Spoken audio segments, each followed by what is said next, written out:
Унаа мамлекеттик мекемеси 2023 жылга атайын пландарды койгон. Ошол пландын бир пункту бул Ноокат районунда Ош бөлүмүн караганда Ноокат секторунун ачылышы.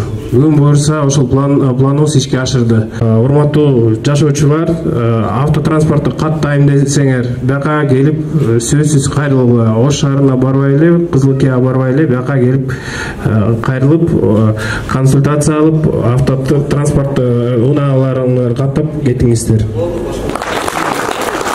Бизге кыйла жакшы болду. Мындан мурда Ошко барып, Ош областына барып оформление кылып жүргөнбүз да. Азыр бизге мына Кызылкиядан бул жагы Ноокаттан жакшы болду, жеңилдиктер өтө.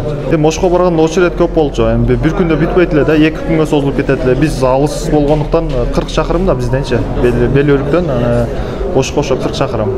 Ошо барып бир күндө бүтпөй калчу да, 2 күнгө созулуп кетчү. Ошо мына жерге ачылганда өтө сонун болду деп ойлойм. Каражат жагы да кыскарды? Каражат жагы да кыскарды, ооба. Ички иштер министрлигинин Унаа мамлекеттик мекемесинин Ош регионалдык бөлүмүнүн Ноокат сектор болуп ачылды да. Бул эми жаңылык болду Ноокат эли үчүн. Биринчи жолу ачылды. Чындыгында бир жума иштедик. Бүгүн официальный ачылуу азем болду. Өзүңүздөр көрдүңүздөр. Губернатор болуп баш болуп келип ачты. Эми бүгүнкү чейин бир жуманын ичинде эми азыр билип атасыздар да. Транспорт көп. Элде технология өсүп атат. Ошонун арасында транспорт өсүп атат. Халктан дагы транспорт көбөйүп кетти.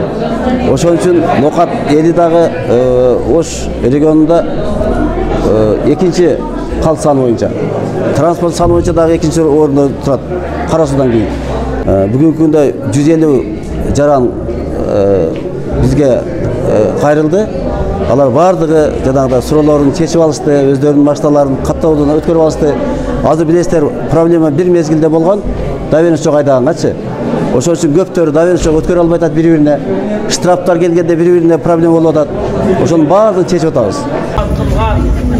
Yaxşı işganalardan bozun, ошону açışka jardam bergenler, namazlar, tadavumuzlarınızın, rızıklarını falan kırıp, şunda işganalar el üçün, yurt üçün açılıp, sağ salamat oynayıp kültürüyor.